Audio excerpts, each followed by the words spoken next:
This is Charlie Cutler. Welcome to this webinar, part of our coronavirus webinar series about ministry continuity in the age of coronavirus and all of the challenges that are happening right now.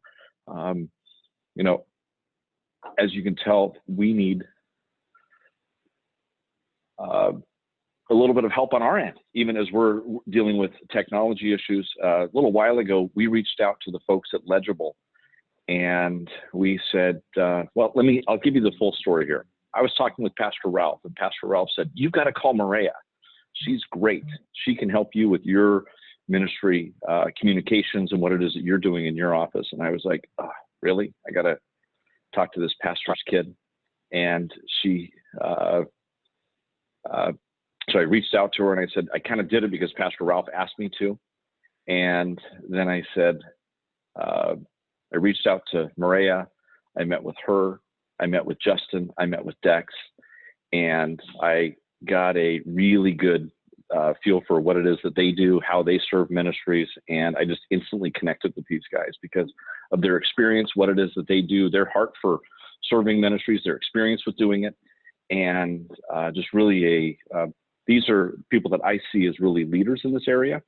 And so we've leaned on them for help for our agency because we have so much material. We're trying to do our best way to communicate these to folks. And so I've been leaning on them a lot. So Maria, can you hear me now?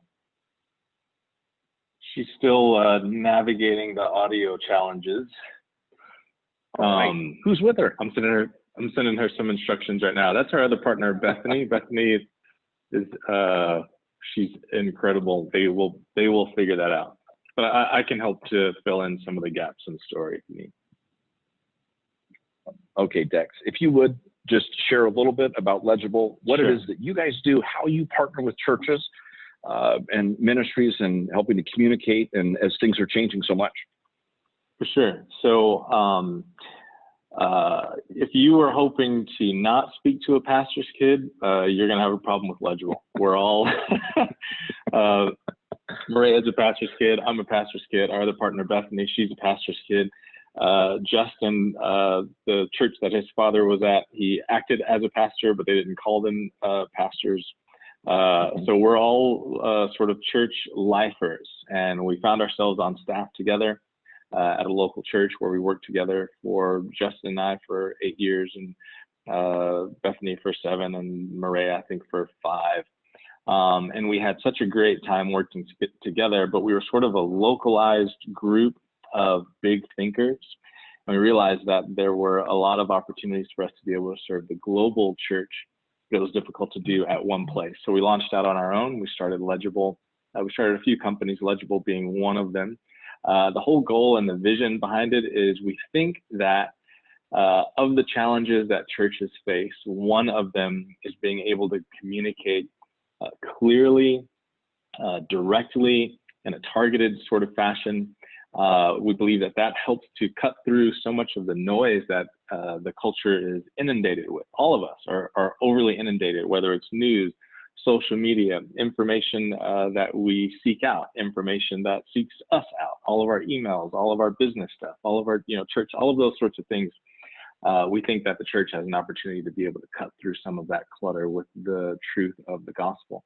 And so we come alongside churches, parachurch organizations, companies like yours, Charlie, that do such a great job at serving the church, to be able to come alongside and help to clarify communication with them. So that's the work that we've been doing. We've had a blast doing it. It is a brand new form of ministry for us, but we definitely see it that way.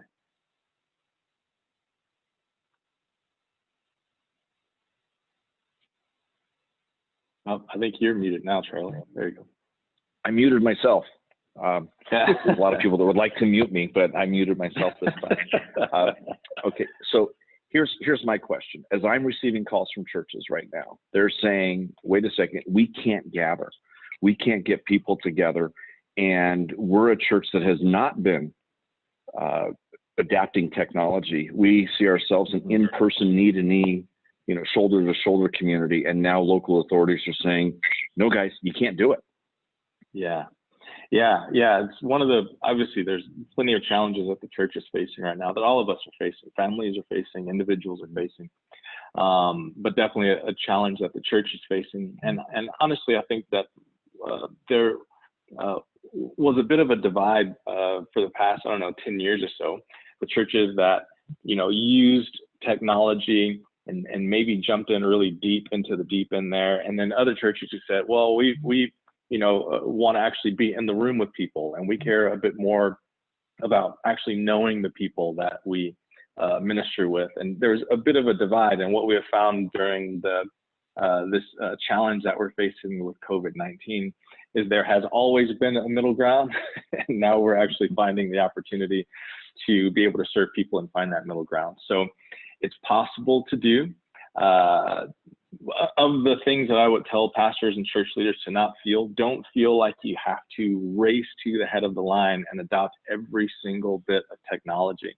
There's actually some very simple steps that we'll explain in just a sec that really helps to close the gap between churches who have never done it before and big, large churches who do this all the time. So I'll jump right into that. Justin, who's my partner, Justin, whenever you feel like jumping in, you can jump in as well. One of the things I think is most important is to realize that if you have an iPhone or if you have an Android device and you bought it within the past 5 years, you have enough right there in that single tool to be able to maintain community within your church. I tell people, think about it the same way you shoot a movie is the way that I'm telling people to capture their video. And that is to think about the capture, think about the edit, and then think about the posting.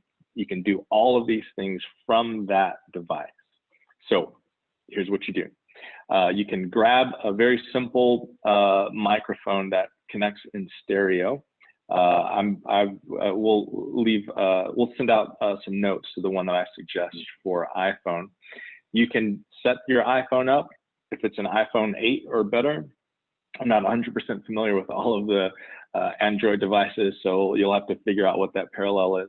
But anything that can shoot HD video, you can capture a condensed version of your service that you use for your community. There's some things to think about as you're thinking about capturing. One is, I would say, don't feel the pressure to actually be in your room, even if you already have video equipment in your room. If you have a camera that's set in the back of the room and the most stuff that you have done with technology so far is just kind of a camera in the back that shows people what's going on in the room, I don't think you have to carry that forward. Instead, think a little bit about the context that people are watching in and watching with right now. Most people are going to be sitting in their living rooms, wishing that they were there in the room with you. You can help to close that distance to help them not feel like they're missing out on anything by simplifying and creating a bit of a smaller space or a smaller sort of environment to be able to present your typical weekend services from. The room that I'm sitting in right now, we shot a video in yesterday. To be able to explain that very thing. Maria actually has a church in her living room right now. She went to a friend's house. She's on this Zoom call from a friend's house, or from our partner's house, but she's got people from a local church in her living room right now shooting that. Justin, they have simplified their weekend services at the church that he's at, making it smaller as well. So you can do it in the room, or you can pick a different room, you can pick your office, but simplify the whole entire experience. On that iPhone or that Android device with a stereo microphone, you can have a worship leader and accompanist that just plays, a couple of great worship songs, and then you can do the message, and then you can start talking about giving. But I would really think about simplifying, making smaller the entire experience from top to bottom. And by making smaller, it's not just the room size, it's the message length. Time moves at a different pace when you're sitting in your living room watching television than it does when you're in the room and you're experiencing, the sound and the lights and all of the friends and the folks who are with you. Think about making a condensed version of your weekend. Engagement is going to be different. People engage differently as you're leading them in worship from the screen. So consider that context as well.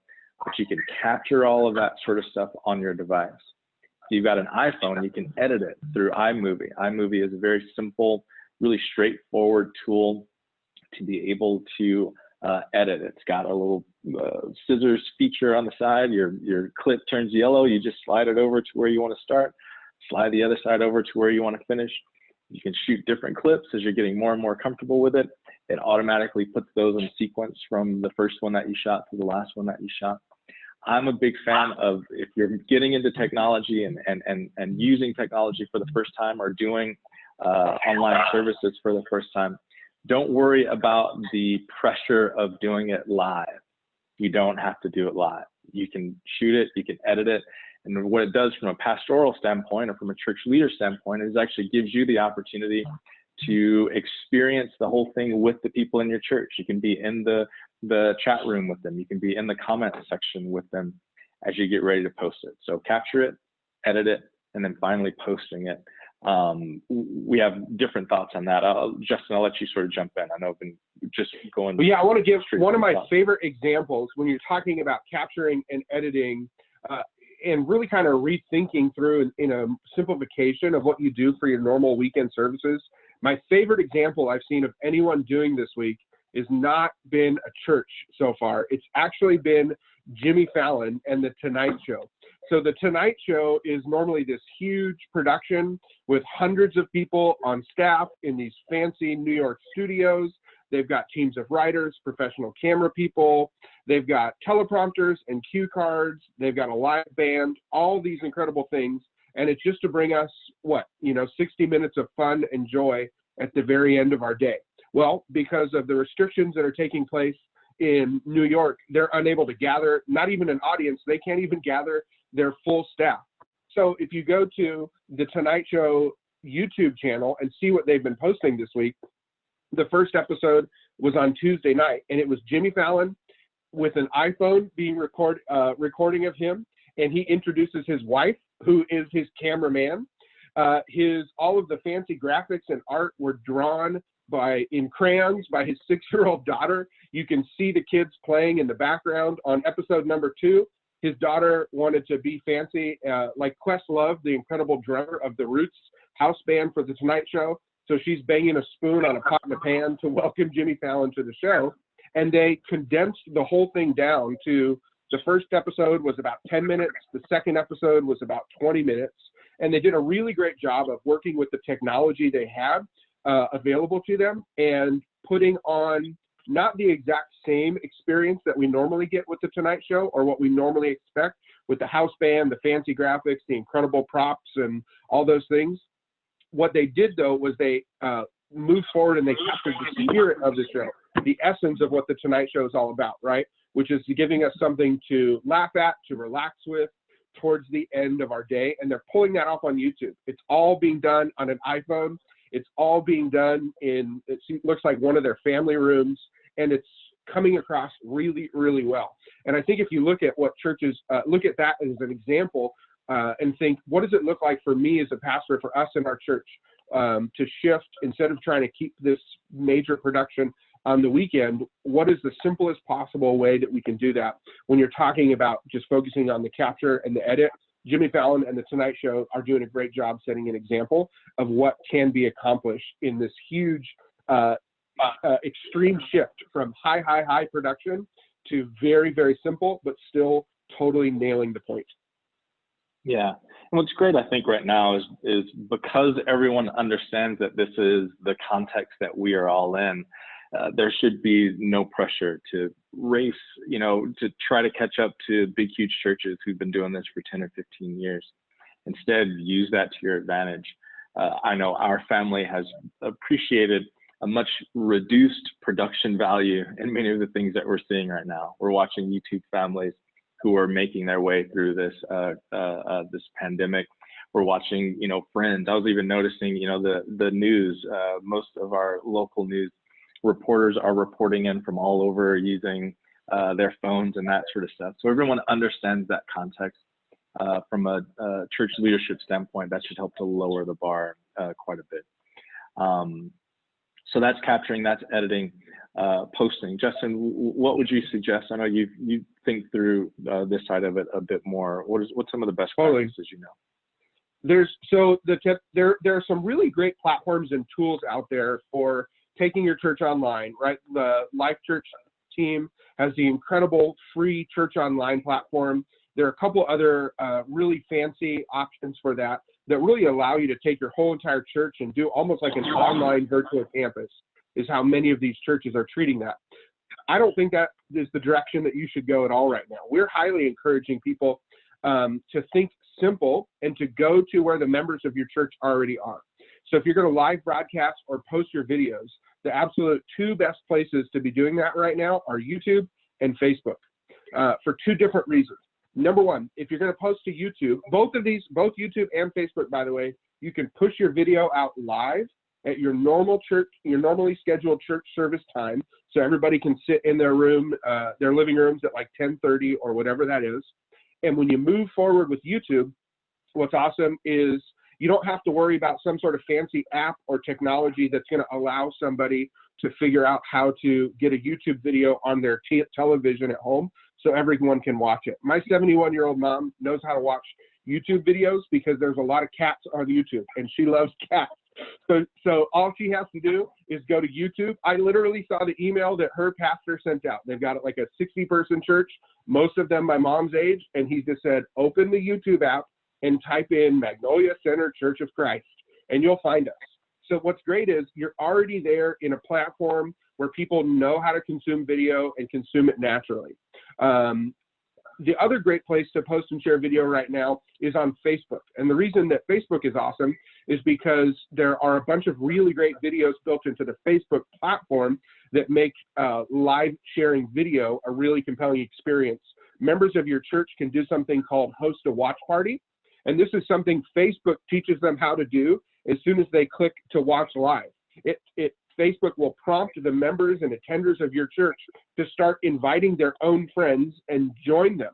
So Facebook is a really incredible platform right now where you can post your online services and leverage all of the social churches, and every member of your church who joins in to watch your video live online is now not just participating in your church experience, but they're sharing it with their friends, with their family who they're connected to. So it's honestly a really incredible opportunity for you to extend the reach of what you're preaching and teaching and sharing as a church as you lead your congregations through this time. It's a really, really incredible platform. So when we talk about capture, edit, post, the two best places to be posting right now are YouTube and Facebook, and those are not mutually exclusive. You can post in both of those places.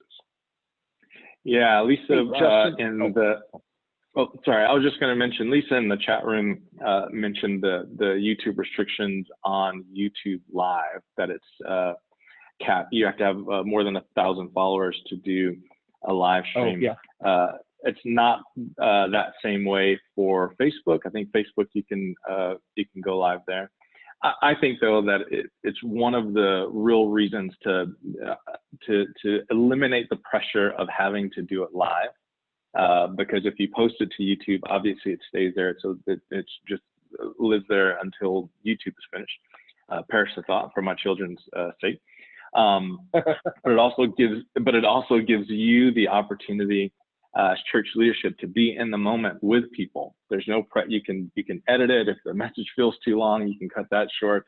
If somebody messes something up, you can change it and do it all over again. You can post it to YouTube, and then you can be there watching it along with people. I do think whichever one you choose, whether it's to do it live or to post a video, it is important to still keep a service time, because again, the goal for this isn't to become YouTube stars. The goal to this is to rally the community. And so you need to figure out a time that you're going to be watching together, in addition to just giving people the opportunity to do it. So to make it simple, if you want to go live, Facebook is the best opportunity, the best option for you to do that. If you want to post it and edit and that sort of stuff, you can use YouTube as well. But both of those tools are really good tools. But let me ask you guys something. With Facebook, when you have members of your congregation or your community doing a watch party, then at that point, they can also invite their friends to join the watch party as well. Is that correct? Yes. Yeah, just okay. So it can be. It's an evangelistic tool in this opportunity. You've got people that are, let's be real. I've got a 17-year-old and a 22-year-old. They're not on Facebook. And the people that we're trying to reach, the people that aren't accustomed to going online, are not the 17-year-old and the 22-year-old. We're looking at the 50, 60, 70-year-olds. And those are a lot of the ones that are using Facebook already. They're probably more comfortable with it. And they're the ones that have everybody in their world that they're connected with on Facebook. So this can be an evangelistic opportunity to get more people engaged in their church, but we're adapting it to not be as formal. It's not going to be as pretty. It's going to be a little bit messy sometimes. We need to embrace it and adapt a little bit and shorten things up. Mm-hmm. Yeah, for sure. Okay. Yeah, concise, being concise, maintaining an overall sense of simplicity are things that are really going to allow churches to flourish right now. There was a question in the chat room about music rights and that sort of stuff. You can go to ccli.com to get broadcast rights. I haven't looked today. I will look right after this, and we can possibly send out an email. But I'm pretty sure that they have relaxed the broadcast requirements during this time, understanding that so many churches are forced to go online. But the broadcast rights you can get through CCLI. There's other church licensing things. I think one license is another one that you can use for stuff like that.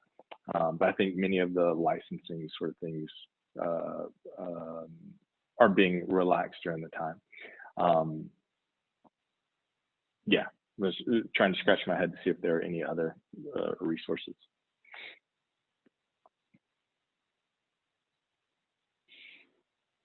Hey guys, I'm here now. We're having Hey, Mo Price. I'm glad to join in. I apologize. It took me a minute. Yeah. Hey, let me ask the question now about giving. And that's a big question that we're seeing. We're hearing churches are having, they've seen a decrease just this last Sunday. And this is something that we've got to plan for this Sunday, but we've got to plan for maybe Sundays in November and December and January of next year if things are going to be altered. So can you touch on that a little bit? Yeah, sure. We'll talk about it in a few different ways. I spent a number of years as an executive on staff at a large church. And so I oftentimes think still through that lens from an executive standpoint. So we'll talk a little bit about that. And then Murray and Justin can talk a bit about actual on-platform communication. From an executive standpoint, I think you have to come to grips with this reality, that your church is going to be different from this point going forward in the very near future, which means that there's many things to think about as it relates to giving, a reduced giving over time, reduced number of actual people resources to get some of the work done. I know there's a lot of churches that volunteers are a primary way that things are done, not just ushering and passing the plates, but actually, the maintenance of the buildings and all that sort of stuff. So those sorts of things are going to change. So thinking about church in a bit of a reductionist idea, reductionist from what the organization is able to do. So you have to start thinking about that now, which I know many pastors are. With that being said, I don't think that you should leave the expectation for any of your members for them to do anything different than they have been doing already. Meaning, as you talk about giving, one of the things that is good to remind people is when we get together, we do these things. Here's what we're going to do on video. We're going to worship together. We're going to share from the word together. We're going to be able to give together. And here's some ways and some opportunities for you to be able to do that. It's a great time to remind people that if you call church home, this church, if you call this church your church home, We're responsible for the house. I do think, however, it's important that you don't jump all in with just a needs-based approach to discussing giving. We all know and have heard the saying that money follows vision.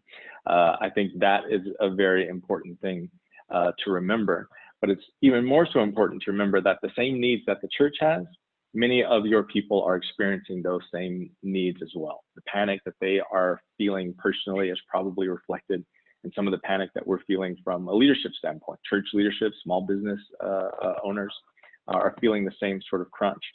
So if the church can do anything, it should be a way of helping to alleviate some of that fear and alleviate some of that panic, while at the same time informing and giving people an opportunity to continue to support the ministry. Justin? Yeah, I want to talk about messaging. We're going to talk about tools in just a second, but I want to follow up on what Dex said here with messaging, because right now is a really great opportunity for you and your church to think through how you handle the time. We would call it a call to offering. That's the phrase I've used. I can't tell you how many calls to offering I've given over the last 10 or 12 years, but right now is a really incredible time for you to take advantage of the call to offering and share stories. So many churches that we visit or see simply say, hey, we're going to have a time, right now is our time of giving. The buckets are going to come by, or maybe your church has envelopes or baskets, or what do you call those cloth bucket things? Whatever those things are called. They just say, we're going to have a time of offering, ushers are going to come, and then we just go on and we sing the song. And there's no communication at all about what's actually happening with the money that's being given. And right now, while everything is up in the air, and you're probably going to have to meet online, it's a great time to take a little bit of extra time and explain about the financial situation of the church. And usually, one of the best things that we advise to do is to try and share a story of how the giving that happens at your church is translating into living out the mission and vision of your church. So for example, my mom is over 70, and because she lives in California, she's on house arrest, essentially. She's not allowed to leave anywhere, and even if she was going to try and go somewhere, I know that she's immunocompromised, so I stole the keys from her car. So she can't go anywhere. I live just 2 or 3 blocks from her, so don't panic if you think I'm a horrible son. I have been a horrible son, but I'm trying really hard right now to be a good one to her and keep her healthy. But here's what they know. Their church office is getting overwhelmed with phone calls trying to figure out what's going on during this week. And in their church, it's a predominantly elder senior congregation. So what they did earlier this week, they called directly every single person in their church, in addition to sending out an email, and said, hey, if you are a senior citizen who needs to be staying at home for your health right now, and you need some help with groceries, or you need some help getting your trash cans out to the front, or you need help of any kind, what we want you to do is call Cindy Pardee. Here's her phone number, and she will coordinate with someone else in the church to get that done for you. Now, the church staff is not doing any of that work. All they did was communicate that and set that up to the church. But if I was going to get up this weekend and do a call to offering in front of a camera just like this, and I'm the pastor of my mom's church, I would want to say, hey, thank you so much for your giving. Because of your giving, we were able to be here this week, and we've been able to care for not only the senior citizens who are members of our congregations, but even other seniors living in our community, in the neighborhood around the church. We were able to set up a phone tree where anyone who needed some help can call, and here's a couple of quick examples of groceries that we were able to do, and share a thank you story like that. When you tie what happens with the giving to a story of what's actually happening, connecting the mission and vision of your church to share the good news of Jesus Christ in both spiritual and practical ways, that right there is an example of the vision that Dex was talking about when he talks about money following vision. So this is a great, great time to actually talk about and say thank you to the church for giving. And then, just like I told you a story right now, because I've got you bought into hearing what I'm trying to communicate to you, you might be willing to listen to me for an additional 90 seconds if I say, because we're home right now and we're not going to be passing the plate or the bucket or whatever it is, we're doing things differently for giving. So if you want to take a moment right now and you want to write a check and drop it in the mail, we would love to receive that. And that's going to continue to help us moving forward. If I put a gun to your head right now, and even though you've been on house arrest the last 3 days, you still can't find a checkbook, no worries. You can give online. And here's how you do that. You just go to and you send the URL for online giving. Because you've told the story and because you've said thank you, you have bought yourself the opportunity to share more details about how to actually give during this time where giving is more complicated. And the more you can communicate about that, the more likely people are to be able to participate. And there are several great tools for facilitating online giving if you need to spin some of those up really quickly because you've not done that. Maria, do you want to share about any of those? Yeah, you mentioned ways to text in. You can purchase a la carte items from Planning Center online, where you can set up giving online through them. If you have them as a database already, please use them. It's a really great tool. Another great tool is PushPay. There's another one called Tithely. Actually, Justin, someone just said on the comments, Facebook has a button for giving to a nonprofit. Can a church ministry add their work and receive donations? What is the answer to that?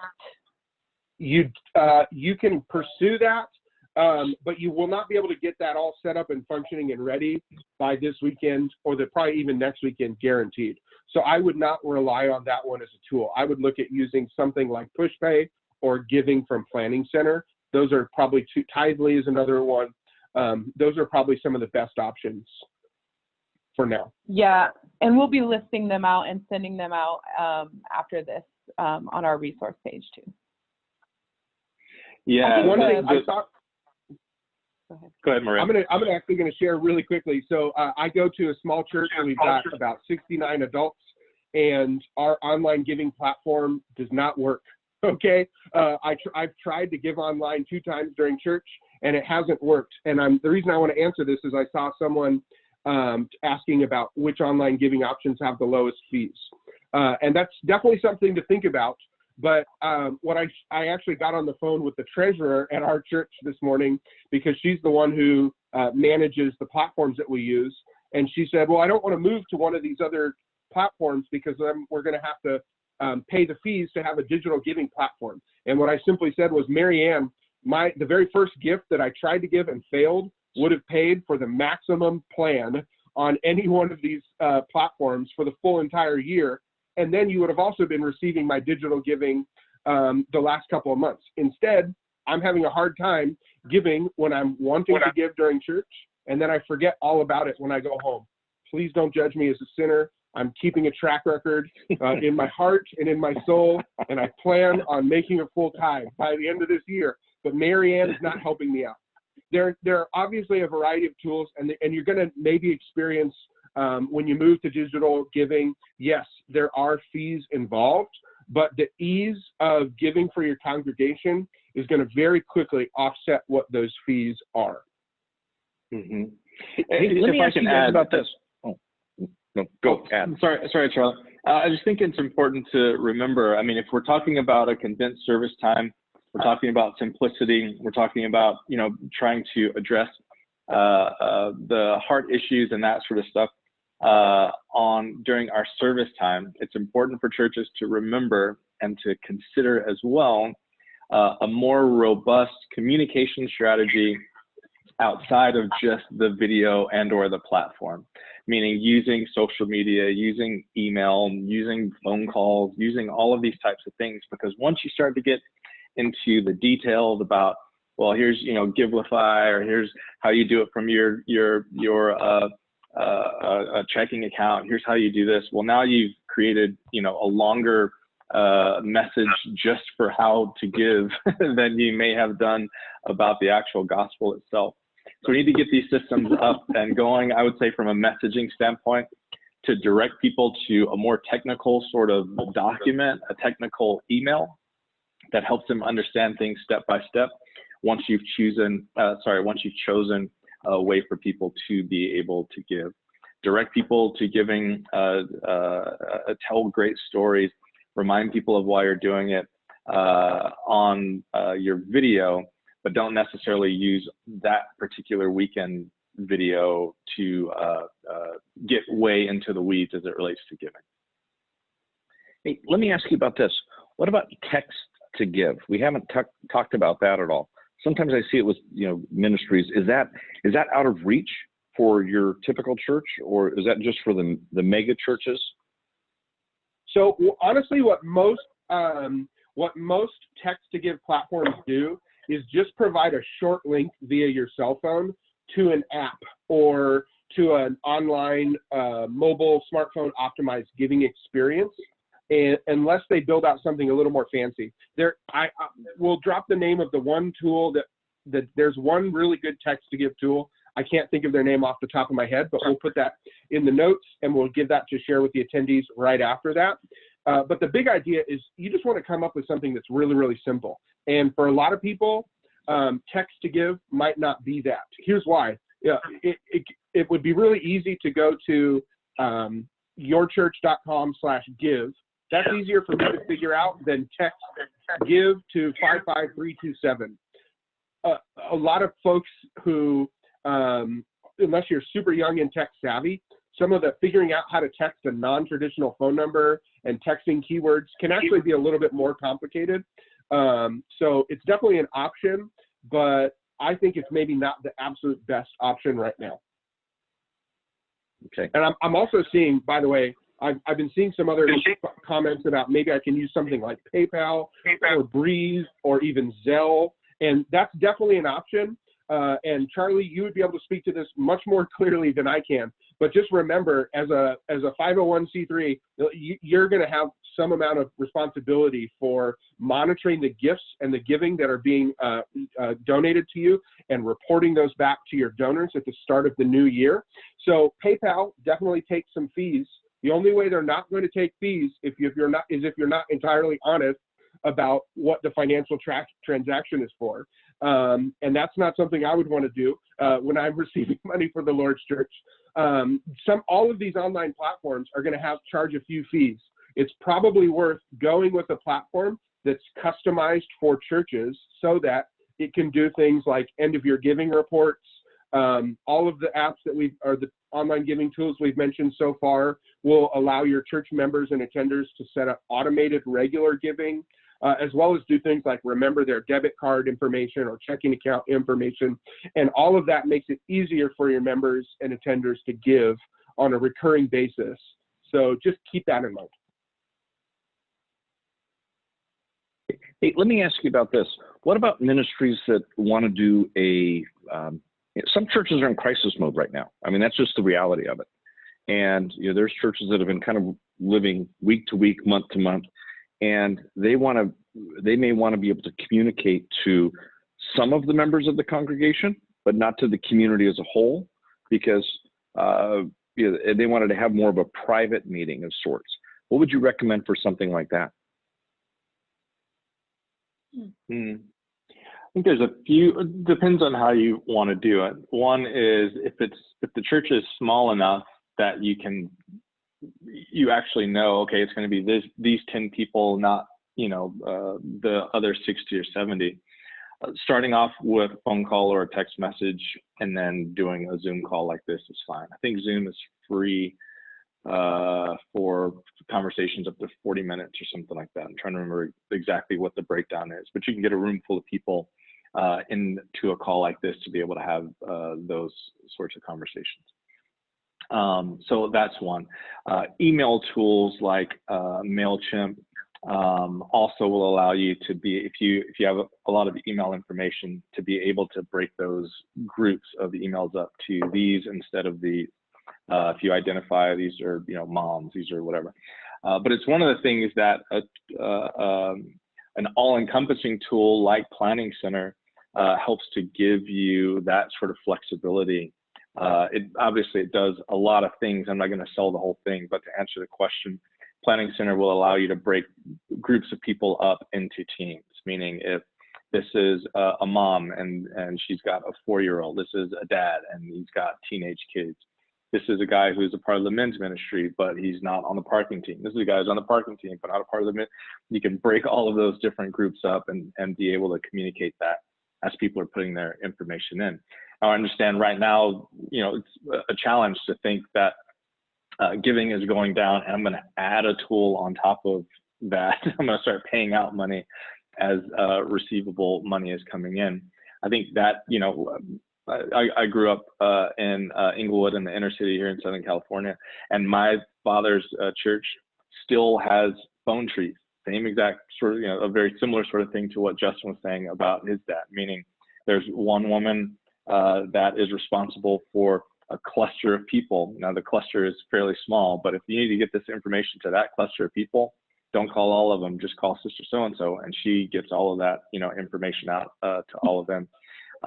Now is a time for churches to be able to think through some of the assets of, or some of the good things about what it means to have a small church sort of setting. You don't have to require so much on tools. You can actually give people an opportunity to make a phone call to 5 or 6 people that they would have those numbers for. And that actually helps to build community. As your church begins to grow, tools like Planning Center, MailChimp, some of these others may be a better way to be able to break up and disseminate information to specific groups of people. Yeah, and just a follow up to that, I'm again, so I sit on the board for my church. I'm only I sit on the couch, not at the actual table, is the metaphor there. I'm not on the big board, but I am on the board. And we received an email 2 days ago with all the details from our denomination saying, here are the things that you need to be thinking about as the board members, as the pastors, and then the lay church leaders for your church. Here's the big things, and here's the advice, the direction that we're encouraging you to think about as a denomination. That email was passed along to us by our pastors. And then tonight at 6:30, we're going to jump on Zoom just like this. And about 8 to 12 people will be on a Zoom call just like this for facilitating that meeting and conversation online. So Zoom has been overwhelmed this last week as the whole entire world has moved to video conferencing, but they've been really, really cool. Zoom normally allows free 40-minute video calls, and I think they're not enforcing that 40-minute hard rule this week because they're trying to get people addicted to their service. And I, for one, am going to feel very happy about paying for the Zoom service moving forward because they've done such a really heroic job, in my opinion, as a technological company, stepping up to the plate for helping facilitate conversations just like this recently. Mm-hmm. Yeah, while we're still on the topic, David mentioned that you can do select emails through Gmail. That is true. If you're sort of a Gmail user, you want to get way down into the weeds, Gmail is a tool that you can create clusters and groups of people through as well. Okay, so guys, do you have anything else to add? We're about 45 minutes. We've touched on the service, how we're going to change the service, the ways that we can broadcast our service. We've talked about giving, ways to communicate and connect with others. Is there anything that we're missing at this point? I would just like to encourage pastors and church leaders during this time. The church over time has had a number of raps, bad raps, good raps, any other raps in between. But I think right now, our society, our culture needs the church more than ever. I'm grateful that so many of you have chosen to not just throw in the towel, to not push away and just go, no, we're just going to meet and sort of fly in the rules of what many health officials are saying, and you're grinding out these decisions. I'm going to give you my email address. It's dex, D-E-X, @legible.church. Maria's email address is maria@legible.church. Please feel free to email us anytime you have a question about anything, and we'll try to get back to you as quickly as possible to help you manage and navigate through this time. Another encouragement for pastors is to start thinking about what any of these things mean for after. Meaning, if you're going to come up with 2 or 3 different ideas, right? You're going to come up with a text to give option. You're going to come up with, ongoing daily devotionals. Okay, I'm getting good at this YouTube thing. I'm going to keep on doing this because I want to stay connected with our church every single day. Any number of these things that you do, allow at least one of those to be something that continues on forward and forward and forward into the future. Allow it to be just a regular part of your workflow going forward, or a regular option for your community, because we are going to look back. We're going to look back at this time as we're all through it with a certain fondness to be able to say, man, remember how our church came together when we didn't have this, when we didn't have that. Remember the sort of stuff that we did when we didn't have these things. To be able to have one thing that comes out of this as a legacy sort of behavior, something that continues to move forward. That's a big deal. Last encouragement for this setting, because I know Maria's got some stuff as well. Really allow yourself to rely upon and to pull in younger people who are using and leveraging this technology every single day. And not just pull them in for their opinion, although their opinion matters, but really give them opportunities. Many of them are at home right now, either from high school or from college. Many of them are working from home already if they're young professionals. Many of them have young families already. It can help you to be able to make choices for what sort of things do young families need for right now. Pull them in, get them on a phone call, get them, in a Zoom meeting.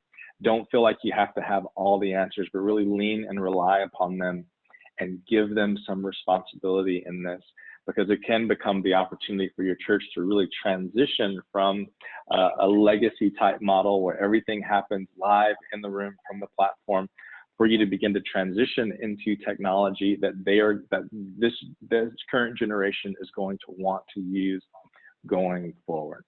Those are my encouraging things. And I'll toss my emails in right now. Maria? Dex, thank you. That was so great. I know I came late to so if I'm repeating anything, forgive me, but there are a couple of high points. I just want to close out by saying and reminding everybody that making your online service and experience a sacred opportunity, highly contextualized to the living room, speaking directly to people, looking at the camera, inviting people in, is all great. And one of the things Dex said, I think it was Dex or Justin, one of them, they were saying, don't use that online service time on the weekend to be the only place to inform.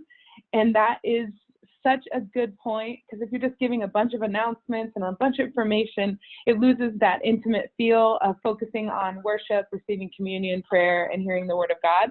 So use social media. I've seen so many churches use social media so well to connect with their congregations and their communities during this time. Get creative with it. I had a friend who opened up a story time with her and her kids, and a ton of people are joining in. I know a church in our area who are doing devotions every single day. I did on Facebook Live last night with my church. We did a live worship session just with my piano, and people are connecting and they're putting prayer requests in, and there's so many ways to inform and connect on all these different platforms that you can use, and targeting people in different ways to email, using MailChimp like we talked about, Gmail, social media. So preserve that time is what I just want to kind of bring light to that. Preserve that time, and that really helps build a great online service.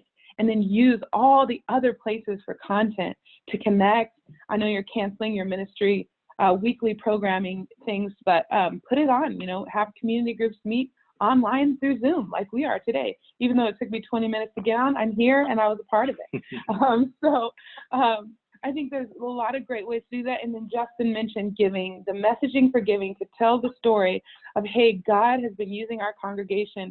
We've been able, because of your giving, to pass out groceries to seniors in our community who couldn't get out.